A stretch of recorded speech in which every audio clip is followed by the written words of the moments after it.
Milli Məclisin deputatı, Yeni Azərbaycan Partiyası İdarə Heyətinin üzvü, filologiya elmləri doktoru Elnarə Akimova şəhid ailəsi və qazi ilə görüş keçirib. Deputat əvvəlcə Vətən müharibəsi şəhidi Səbuhi Həsənquliyevin ailəsini ziyarət edib. Şəhidin anası Maisə xanımla görüşüb.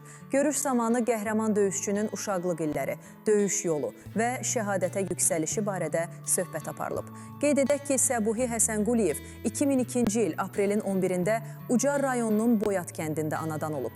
O, Vətən müharibəsində göstərdiyi şücaətlə yadda qalıb. Şuşa uğrunda gedən döyüşlər zamanı yaralı döyüş yoldaşını təhlükəli ərazidən çıxarmağa çalışarkən düşmən atəşinə məruz qalıb və şəhidlik zirvəsinə ucalıb. Azərbaycan Prezidenti İlham Əliyevin sərəncamları ilə Səbuhi Həsənquliyev ölümündən sonra Vətən uğrunda Füzulinin azad olunmasına görə, Cəbrayılın azad olunmasına görə, Qubadlının azad olunmasına görə və Şuşanın azad olunmasına görə medalları ilə təltif edilib.